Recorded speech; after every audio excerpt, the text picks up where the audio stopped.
Мен Чолпон Идемнің сөзін болады, бір нәрсені айтқым келеді. Социалдық түйіндегі жазып жатқан адамдар, журналистер, активті жарандар, біз қорықпашымыз керек та барлығымыз. Егер де билік қандайда бір кішінекей қысым болса, қорқып тұншықпай қала тұрған болса, анда билік өзінің мақсатына жетті деп айтсақ болады. Қайсы бір ақылман адамның айтқаны бар, біздің ең күшті, ең қатал түрме бұл біздің аң сезіміміз да. Егер де біз қорқып қалсақ, анда бізді алып сол түрмеге кіргізіп қойған болса керек. Егер де біз қорықпастан дағы көбірек қарсылық көрсете тұрған болса, дағы көбірек іштей тұрған болса, сындай тұрған болса, анда ал береле біздің өзіміздің құқығымызды қорғауға емес, жалпы мемлекеттегі авалды жақтыққанға, қандайдыр бір биліктің эффективті болушына абағында чоң салым қосылады.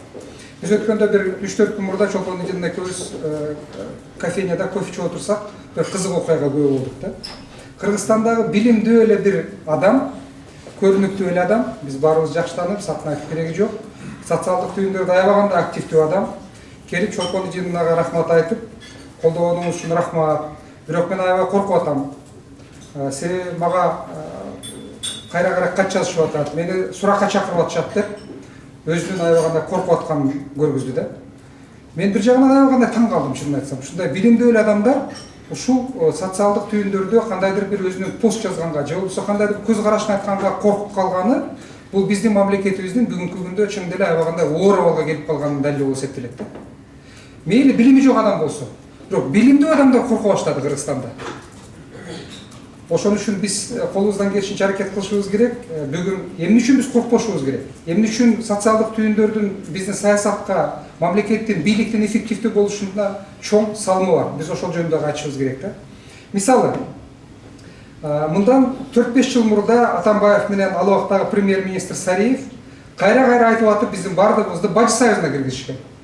Бажы союзуна киргенде Атамбаев дагы, Сариев дагы күн эле кайталашкан. Егер де Бажы союзуна кире турган болсок, бензин бизге арзан келет.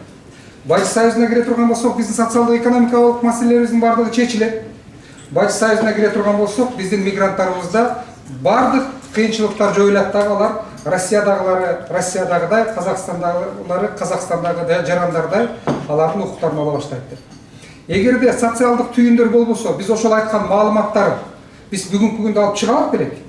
Азыркы күндө биз социалдык түйүндөргө кирип, Google'га задавать ете турган болсок, алардын мындан 3-4 жыл мурда эмне деген калп айткандарынын бардыгын бір күндө алып чыгып атабыз. 5 мүнөттө алардын эмне деп сүйлөгөнүн мындан 1 ай мурда, 1 жыл мурда, 2 жыл, 3 жыл мурда бардыгыбыз көрүп атабыз.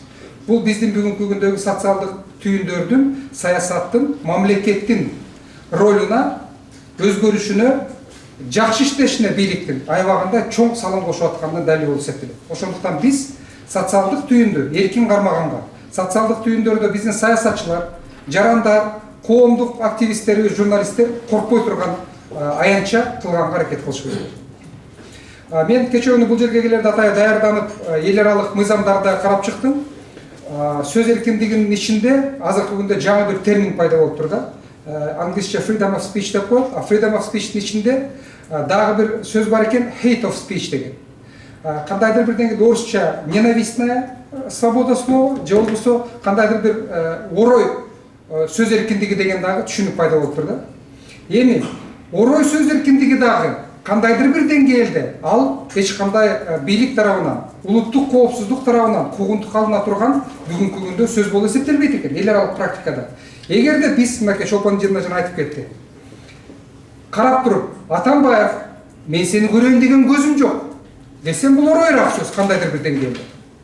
Бирок бул жерде эч кандай сөз эркиндигине же болбосо мыйзамга каршы келе турган көз караш сөз жок.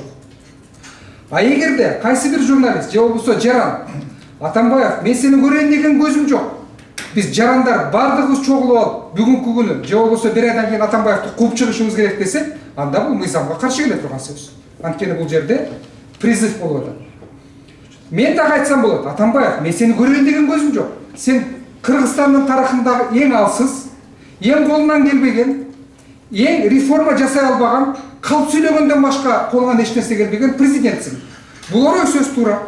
Бирок ушунун артынан мен элдерди чакыра турган болсом, силер бардыгыңар чыгып Атамбаевди айдашыңар керек деп. Анда бул мыйзамсыз болуп калат.